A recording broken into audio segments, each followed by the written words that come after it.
Good morning. I'm Amy Smollers, Director of Healthcare Education and Professional Development at the Massachusetts Health and Hospital Association. And on behalf of MHA, I'd like to welcome you to today's Executive Insight Series session. We're glad you could join us as MHA expands these one-on-one conversations to the state leaders and policymakers behind our healthcare system. A few logistics before we start. We will be recording the session for those who aren't able to join us, and all lines will be in listen-only mode. If you have questions during the webinar, please enter them into the chat feature. The questions will come directly to us, and we will do our best to answer them during the time we have together today. And following the webinar, we will be sending out the webinar recording along with a brief survey. I want to take a moment to thank our 2023 sponsors for their support at underwriting MHA's education programs. In particular, I'd like to thank today's program sponsor, Robinson & Cole.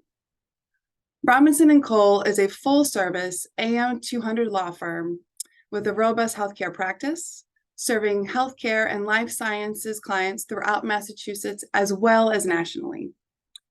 They are experienced lawyers trained to help clients meet their business objectives within complicated legal and regulatory frameworks. They're a valued partner in fulfilling our mission at MHA. I will now hand it over to Connor Duffy, partner at Robinson & Cole, to say a few words. Thanks very much, Amy, and thank you to MHA and to Dr. Goldstein for the opportunity to participate today. I'm Connor Duffy, as Amy said, a partner in the healthcare practice group at Robinson & Cole. I'm joined today by Lana Greenberg, my colleague, and we just wanted to reiterate our thankfulness for the opportunity to work with MHA and to participate today and to meet Dr. Goldstein and to hear about directly from him and from Steve about some of the goals for his tenure and priorities as in his role as the Commissioner of DPH. So with that, I'll turn it over to Steve and Dr. Goldstein to take it from here. Thank you, guys. Thank you, Connor, and thank you, Amy.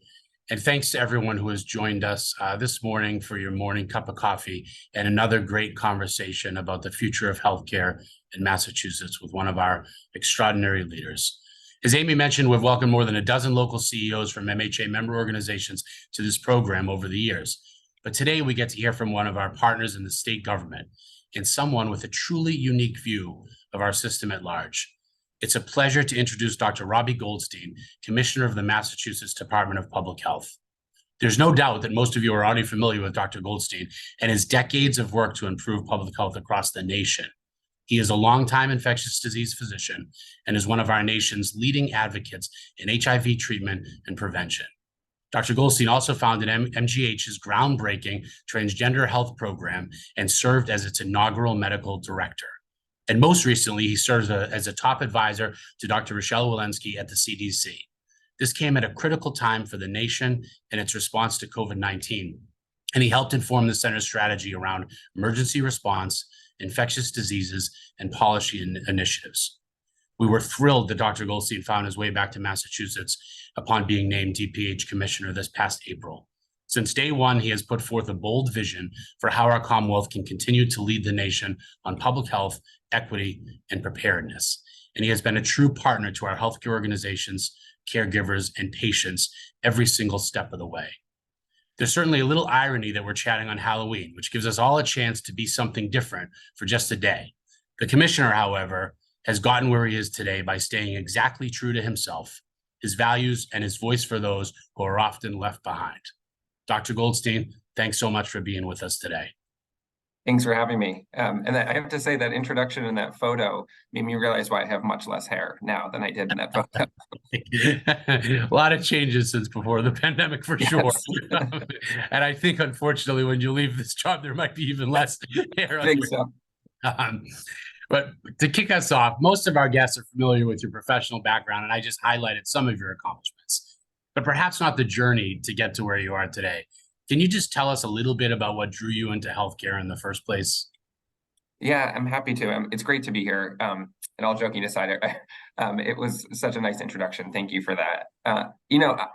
I grew up in a pretty small town in upstate New York. And from a very young age, while I was in that town, I knew that I wanted to be a doctor. I didn't know exactly what that meant. but there was something inside me that was really pushing me into healthcare and to being a physician. I think part of it was that my father is a dentist. My mom worked in the practice. They had a community-based dental practice. I went there after school every day.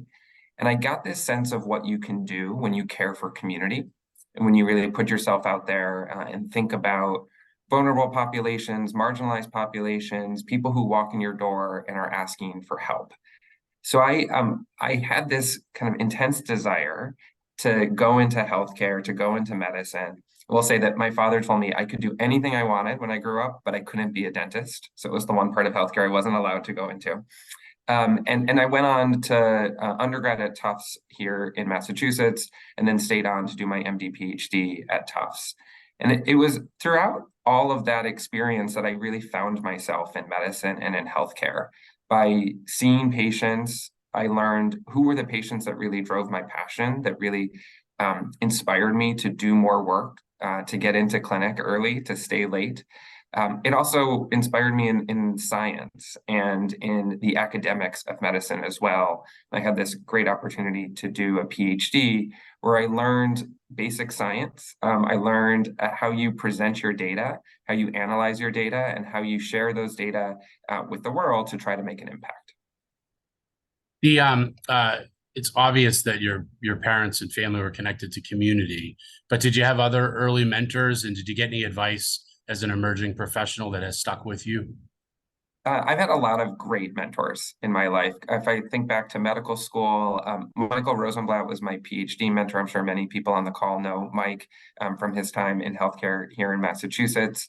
But I think of the most critical mentors is those that I met during my residency training. We had two fantastic program directors when I was at Mass General, Hassan Bazari and then Jay Vias. And both of them taught me a lot about how to be a clinician, how to care for people in a complex healthcare setting, and how to just be a good leader of a team. Hassan, if anyone knows Hassan or has interacted with Hassan, had so many Hassan-isms that he shared with us on a daily basis, one of which was never worry alone. He said that to us at day one of residency, and it stuck with me in all of my professional career.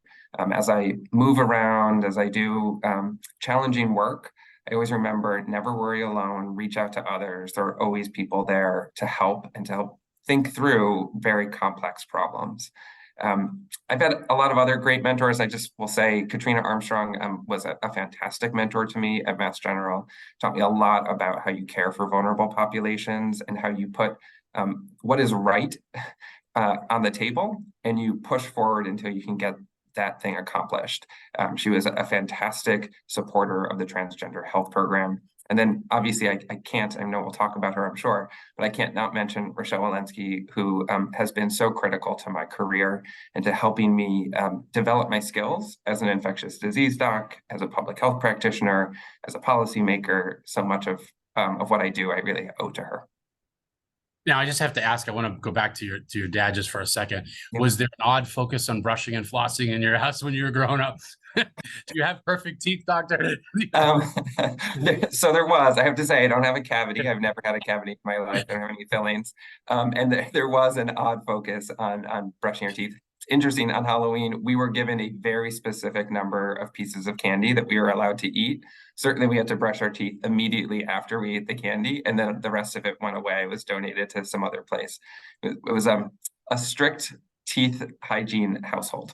That's tremendous. Back to some of the serious stuff in your work, in your career. You've been really a pretty remarkable voice for marginalized patients. From your work in HIV treatment to your leadership on transgender health. Can you just talk a bit about what drew you into the type of healthcare that is so closely intertwined with advocacy and trying to do right by some that have been forgotten? And what do you say to others who are drawn to public health that want to do good in a different way? I remember the day that I decided I wanted to be an HIV doc. I was a third-year medical student. I was at Tufts for medical school. And for folks who know the Tufts inpatient system, or at least the Tufts inpatient system back then, they had subspecialty inpatient units. So folks were admitted to a pulmonary unit, a renal unit, or an infectious disease unit. And I was on the infectious disease unit. And that meant we saw a lot of folks with tuberculosis, with osteomyelitis, and those who were living with HIV, who were admitted for any reason, were admitted to the infectious disease service. And I went in as the third-year student to take a history and to do a physical for a patient who had been living with HIV at that time for over 15 years. And I sat with him and he told me his story. And his story was, I think, very similar to what we hear from so many people who are living with HIV, so many that were diagnosed with HIV in the 1990s. And it really struck me. It made me realize the system is in many ways stacked against individuals, and in particular, very vulnerable, marginalized individuals, and many of those that are at risk for HIV. And I walked out of the room and I went and I talked to the attending who knew the patient well. Actually, she was his outpatient provider. And I was almost in tears as I was trying to present the history and the physical to her, because it had really hit this chord with me. It really struck me in a particular way. And she, to her credit, really pushed me to say, what is driving this? And we had this conversation around the structures that exist in medicine, the structures that exist in society, how challenging it is to be someone living with HIV, how it was very challenging in the 1990s. And she pushed me to think about a career in that space. So it was from that day as a third-year medical student that I knew that these were the folks that I wanted to care for and that I wanted to be part of their community. I went on and did my training at Mass General, went on to do infectious disease training. I had a really fantastic year as an HIV fellow at Mass General, where pretty much all I did was care for people living with HIV or at risk for HIV. I learned a tremendous amount about the system then, what allows people to get coverage, what allows them to come in for care, what stops them from doing so, what are the workarounds we can put in place, how do we really make sure people have access. And it was during that year that I was challenged to think about the transgender community. I went into that year saying to folks, I want to take care of the people who are at greatest risk for HIV. And I will be honest and say at the beginning of that year, I really thought that was gay and bisexual men, and in particular, Black and brown gay and bisexual men. And in that year, folks challenged me to look at the data and to recognize that the group at greatest risk for HIV in our country is transgender women, and in particular, transgender women of color. And I thought, I'm not doing enough. If I really care about this disease, this community, about these vulnerable people, I'm not doing enough for the transgender community. And so I worked with many across the hospital to think about what else could we do? What more could we do to support these folks? And that's where the idea of the transgender health program came. It was a collaborative effort to open up our doors to the most marginalized, the most vulnerable in our communities, and to figure out not necessarily what we can do within those four walls of healthcare, but how we can get out of the four walls of healthcare and get into community and actually improve lives. So I think the lesson there for me, and you'd ask sort of what I would share with people who are interested in public health or interested in a career with vulnerable populations, is to keep challenging yourself. You have to have a North Star. You have to know where you're going, what really drives you to do this work. But I think you need to be open to folks who are challenging you with new data, new perspectives, a new understanding, and be willing to shift what you're doing to make sure that you really are having the impact that you intend to have. And you've obviously had a tremendous individual impact. And I'm sure your vision and priorities would align with mine, but do you see the system ever aligning to help under-resourced communities?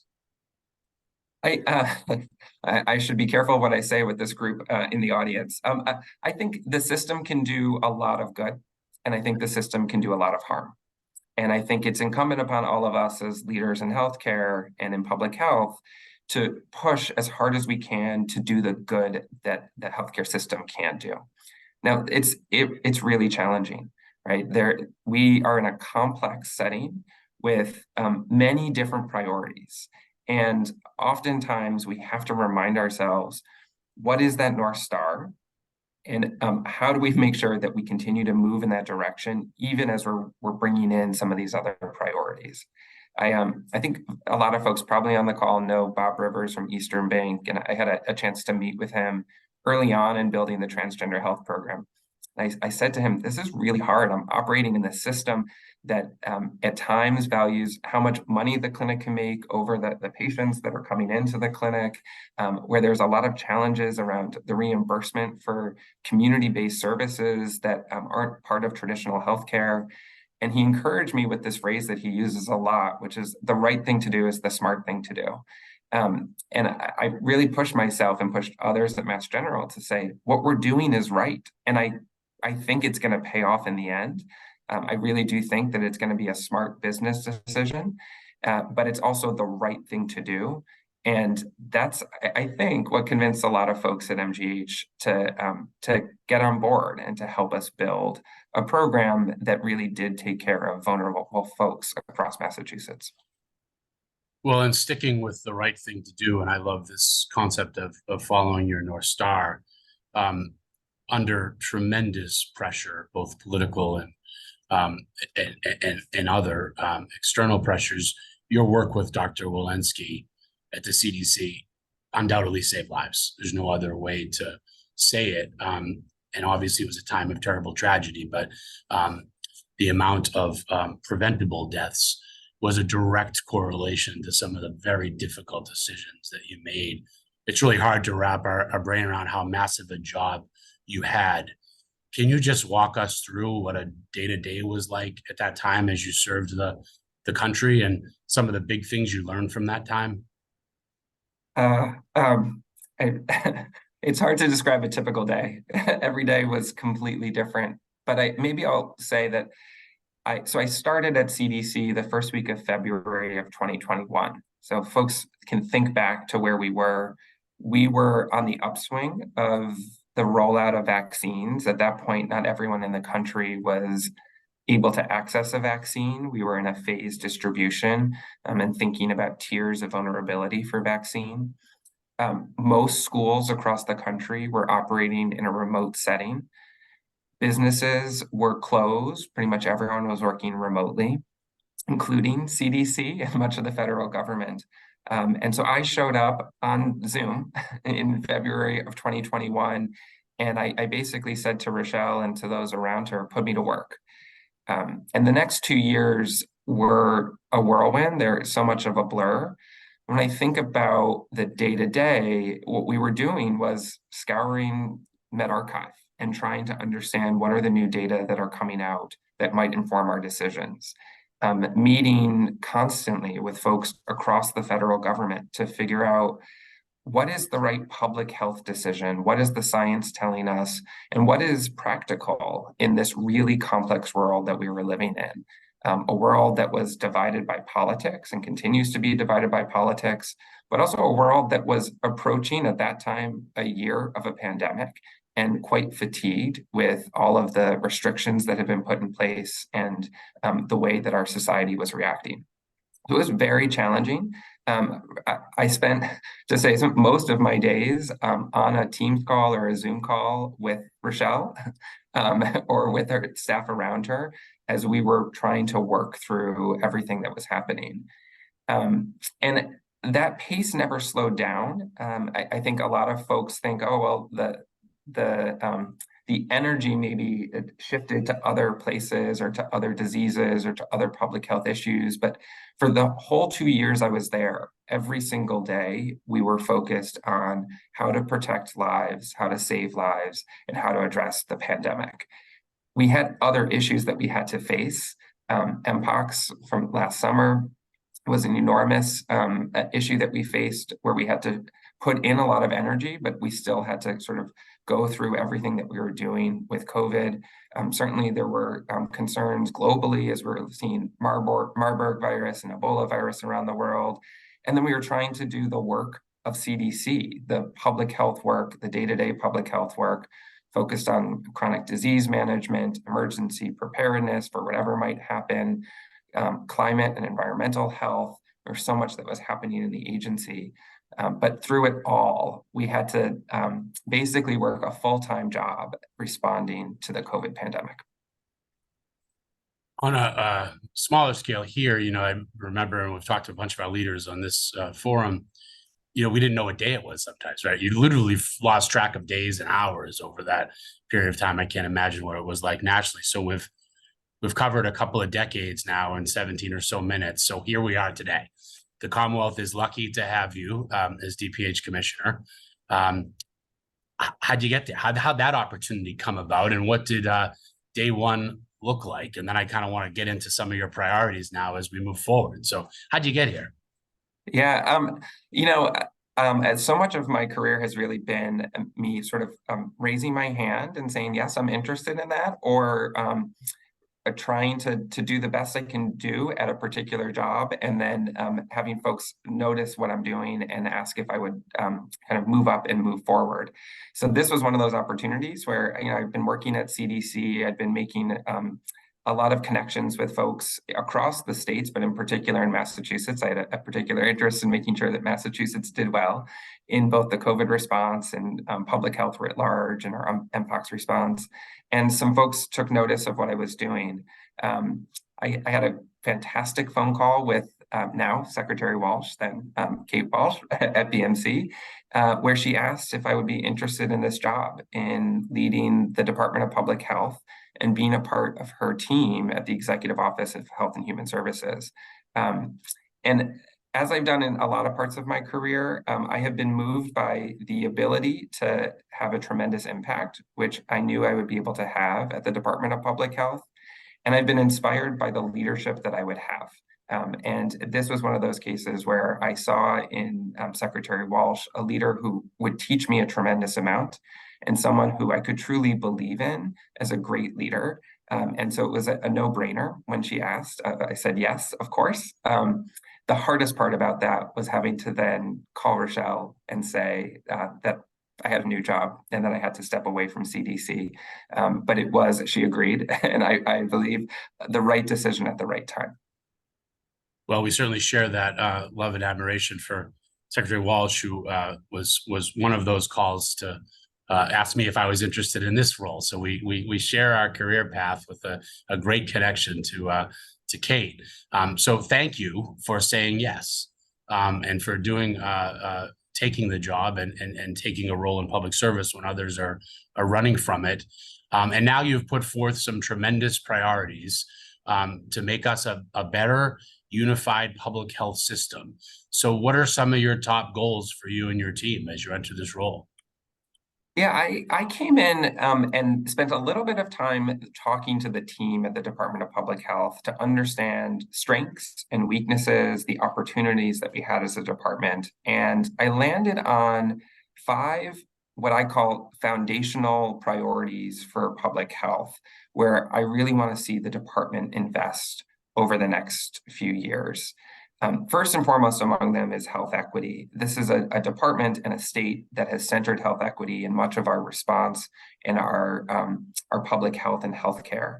And I want to make sure that the department continues to invest in health equity. We've taken a lot of steps to do so, including creating a position of Assistant Commissioner for Health Equity and elevating the role of health equity into the Commissioner's office at the department. The second priority that I talk about is our emergency preparedness and response infrastructure. I think we all have lived through what we hope to be the largest emergency response that we've had to see or will see in our lifetime. But that doesn't mean we can't be prepared for the future. We have to be prepared for whatever may come next. And certainly, as an infectious disease doctor, I think about what might happen if COVID, if there's a mutation or a new variant of COVID, or if there's a pandemic influenza. But I also think about our preparedness infrastructure, about how do we respond to threats on reproductive rights in the Commonwealth? How do we respond to threats on gender-affirming care? What do we do with the changing climate and increasing effects on health? And how can our emergency preparedness infrastructure make sure that we're ready to respond to those coming threats? The third priority I talk about is our infrastructure. I don't want to neglect our physical infrastructure. We have some challenges in the state with physical infrastructure, but I particularly mean our data infrastructure. We are in many ways a Department of Public Health that's operating with a 20th century data infrastructure in the first quarter of the 21st century. And so we've got to invest and build up our data infrastructure. I want us to invest in our workforce, which means building our pipeline and making sure that we have the right folks in the right jobs with the right skills. But it also means building up the resilience and the recovery of the workforce that we currently have, the 3,200 people in the Department of Public Health. And then the final priority that I've talked about a lot with staff at the department is making sure that we all lean into our role as public servants. We are a public service organization. We are, in some ways, a customer service organization. People from across the Commonwealth, whether they be private citizens who are calling about their beach quality or their WIC services, or healthcare constituents who are calling us about our regulation and our guidance, we need to be willing and ready to answer the call and to collaborate, communicate around what we can do as a department, what we can't do, how we can all work together on our shared goals. So those are my 5 priorities that I've laid out, and I've seen in 6 months in the department, people have really kind of grabbed onto them, which has been great. And we're seeing them trickle down into all of the bureaus and offices and their own strategic plans and strategic priorities. Yeah, and they're all, I think, right on and lofty goals and important ones. But I know for our members, we're really excited about your emphasis on climate change and health equity, truly reflective of the moment we're in. Now, the moment right now, whether it's COVID fatigue, exhaustion, or COVID deep sleep, we are not doing what we could be or should be on vaccinations. What are you anticipating for the fall and the winter? And what can we do, both the public and our healthcare providers, to be part of the effort in these preparations? I think we have to first recognize that we're in a different place this season than we've been in prior seasons. And that's actually a good thing. We have a wall of immunity from prior infection and from prior vaccination. We have a lot of tools at our disposal, from Paxlovid and Remdesivir to at-home antigen tests. We know more about this virus, about COVID, than we did before. We know more about other viruses too, like RSV and flu. We've learned a lot. That said, I think we should anticipate that there are going to be ups and downs of all 3 of those respiratory viruses over the next 4 months. We can all hope together that those viruses may peak at different times, but I think we need to be prepared that they could peak at the same time, and that could really stretch healthcare. It could stretch our workforce. It could be very hard for us as a society. So I think the thing we all need to remember is that the best way to protect ourselves is through vaccination. And we're fortunate that this year we have vaccines for all 3 of those viruses: flu, COVID, and RSV. We know, we're looking at the data closely. We're analyzing each week who's getting vaccinated. We know that we're not doing as well as we should be in flu vaccines compared to prior years. We'll say we are dramatically lower in our COVID vaccination rates than we have been in prior years. And RSV vaccination, a new vaccine, is really lagging where we had expected it to be. So I would encourage everyone on the call to really dig in on this effort, to encourage their staff to get vaccinated, patients in the healthcare system to get vaccinated, community members to get vaccinated. Each vaccine is really important and helps us protect ourselves, our communities, and our healthcare for the upcoming months. It's Halloween, so let's take a fun moment here before we let you go. An oft-asked question: where are you on candy corn? I'm a huge candy corn fan. I've always been. My mother's a huge candy corn fan. Despite what I said about my dad being a dentist, that was the one candy that she would sneak into the house and that we would have together. Scary movies, yes or no? And if so, favorite? Absolutely no. I haven't seen a scary movie in over 20 years. And what's your favorite fall activity? I'm a huge baker, so I like to go pick apples and bake and have a whole fall day like that. That brings me joy, and it lets me relax just a little bit. It's nice. It's good to get outside too. We have such great places to go around the area. We've got time, I think, for one more question. I want to leave you with a question we often ask our leaders when they come on, because we have a lot of emerging healthcare professionals that join the call. One piece of advice, 30 seconds or less, to give some of our new leaders that are entering the field. I think I'll go back to that Hassanism that I talked about before. Never worry alone. I really do think it's the thing that's gotten me through the toughest challenges that I've had to face. Thanks, Commissioner. Really excited to have you in the role. Even more optimistic for what you will bring to it and what you will do for public health in our Commonwealth. Unfortunately, this morning, our morning coffee has come to a close. But I want to thank you for taking the time to be with us this morning. We are very fortunate to have you as our top advocate for patients and public health in the Commonwealth. And please know that our provider community is here to support your team and all the work you do, as I know you will continue your efforts to reach those 5 important goals. To our audience, if you enjoyed this morning's program, MHA hosts educational content every week of the year. We're closing out the year strong. We have a full series of hot topics webinars and specialized content lined up. If you've not already, we encourage you to check out our brand new MHAlink.org website, where you can register for upcoming events, including our Women's Leaders in Healthcare Conference in December and our flagship annual meeting in January. Thanks for spending your morning with us and for all of your leadership on behalf of Massachusetts patients, caregivers, and communities. We look forward to seeing you at our next Executive Insight session, so stay tuned for more details. Dr. Goldstein, thanks for this morning. Hope you can enjoy some candy corn tonight. Always great to see you. Good to see you. Thanks.